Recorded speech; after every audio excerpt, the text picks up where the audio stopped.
Next we have is just one or two topics relevant for the prelims perspective, and here you just need to know that what is the meaning of those topics. For example, what is carry trade?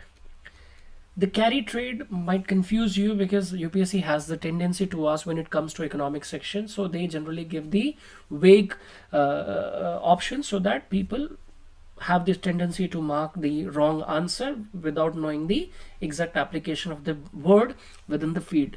So this carry trade is basically that, let's say one person is from country A and he borrows some money at some percentage of interest. For example, a person living in the country A is borrowing money at 1% rate from the bank, and the same money he invest in the country B where he's earning an interest rate of 4%.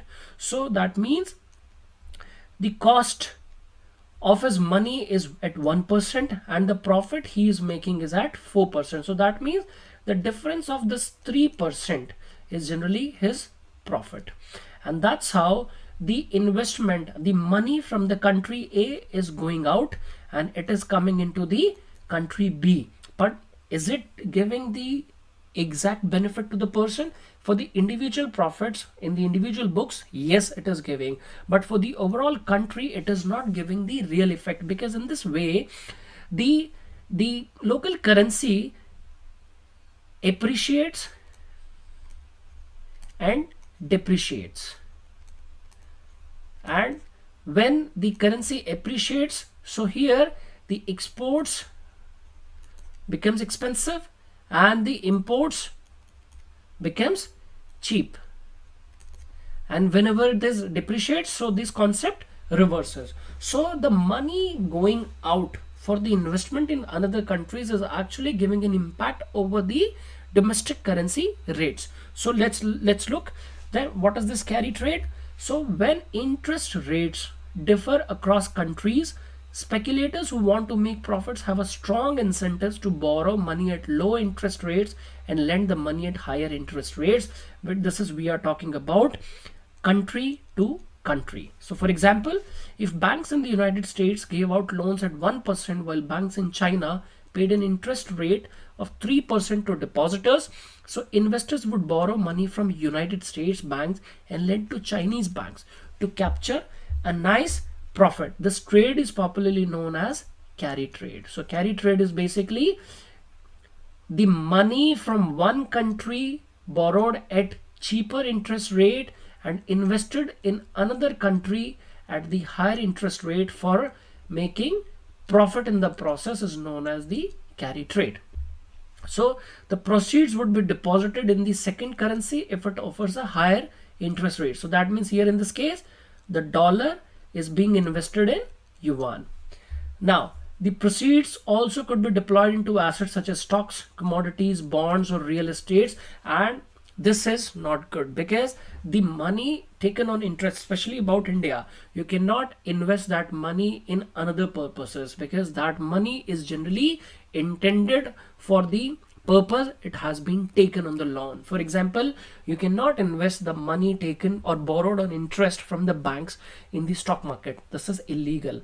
And if you have watched this this Harshad Mehta case or the series, so you will find that the money intended for another purposes have been used in another purposes. This is generally known as the money laundering, and it is basically the money is being channelized for another person or another activities. This is illegal in the eyes of law, and especially about the in India this transaction acts. So such flow of capital across borders in search of higher yields would last till the interest rate difference between the countries remains high, right? For example, the federal rates in United States, whenever they change, for example, Americans are getting higher returns in America, so the money from the Indian markets starts going out because the Indian interest rates are not that lucrative, so hence the money is going out. That's how you see that stock markets is crashing, because the money is coming out from the stocks, debentures and equities and another investment schemes, mutual funds. So, and when the interest rates are reduced in the home countries like America, so the money started again coming back to the country like India, so in the form of FIIs for the shorter period.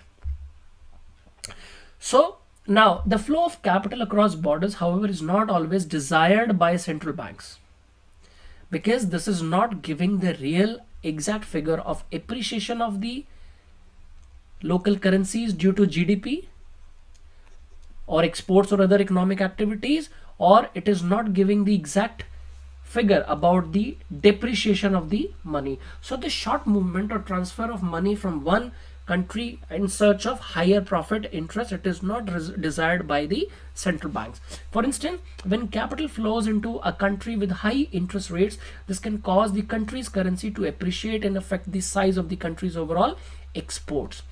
So central banks often impose capital controls that limit the movement of capital across the borders. So this is generally they considered as money laundering,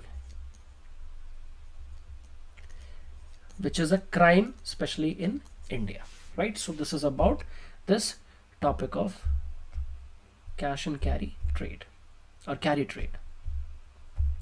Next we have in this, if you just this Competition Commission of India, you have to know about this, that this is an act under 2002 amended by the Competition Commission Act Amendment 2007, which has the main functions that prohibits anti-competitive agreements.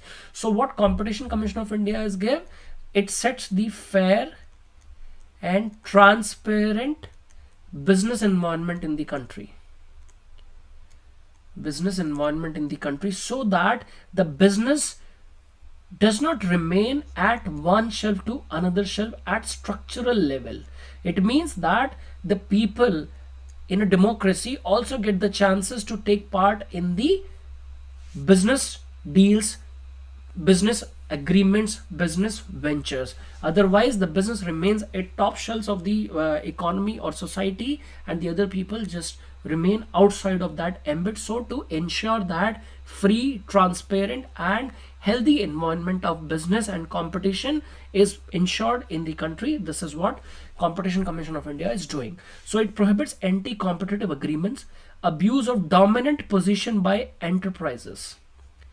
Dominant position by enterprises. That is why recently Amazon India has been fined with somewhere about 800 crore penalty due to the glitches in the agreements they try to make in India.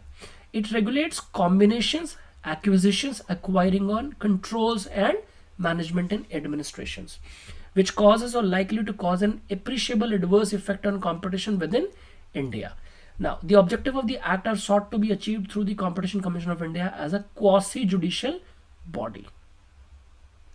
So it has the power to levy fines and punishments and bar some deals and cancel some deals. So because it is a quasi-judicial body, it consists of a chairperson and 6 members appointed by the central government, right?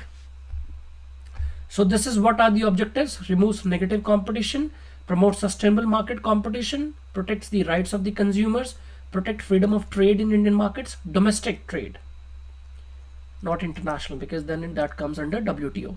Protects the rights of small traders from the large traders to ensure their survival. So it ensures the healthy competition in India.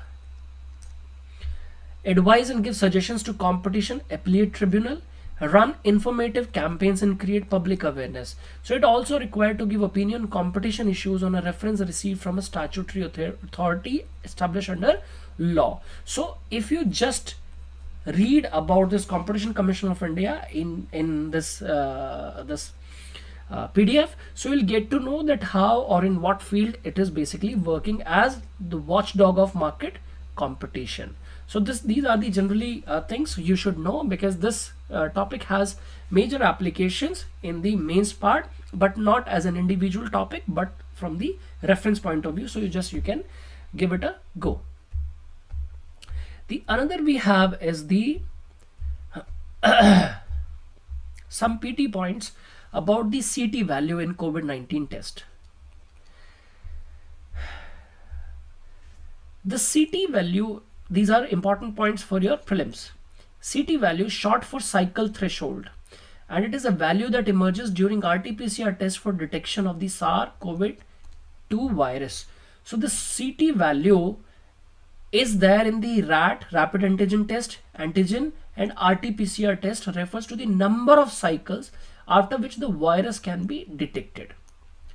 Here, from your swab or nasal swab, the RNA of the virus is extracted, and then that RNA is transformed into or converted into DNA, and that DNA is basically amplified. Amplified means that the multiple copies of DNAs are created, and those DNA copies are generally passed on to the checking or the cycles, and after how many cycles the virus is being detected, that is basically counted as the CT value. So what happens is, when the virus value or virus volume is higher, so that will come in the lower cycles. Generally it is considered as the lesser than 35 cycles the COVID is positive. So that means earlier than the or lesser than the 35 cycles, if it is detected, let's say in the 14th or 15th cycle, it is basically the COVID positive, but it is not having any relationship with the severity of the COVID attack, because that depends on the tendency of your heart or of your lungs, that how it is basically damaging or it is taking shelter in your lungs. So how badly your lungs are affected, there the severity is ensured. Otherwise, the presence of the virus in the CT cycles or in the lesser number of cycles is not giving any direct relationship with the severity of the virus or the disease, right?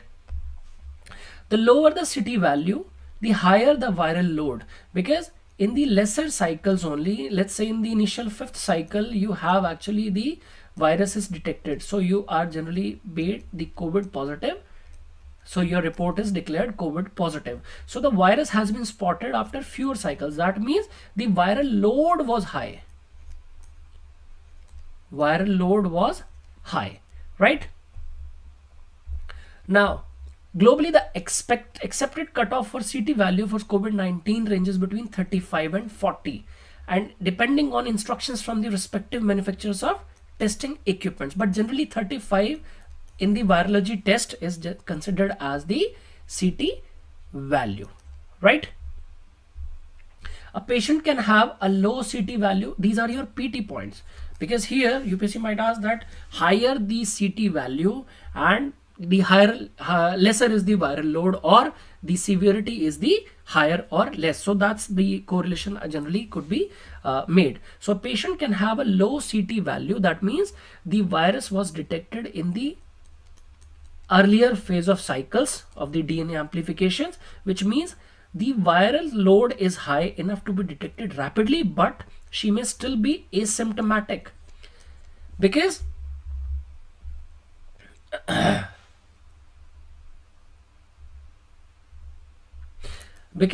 the infection in your throat has no relationship with the infection in your lungs.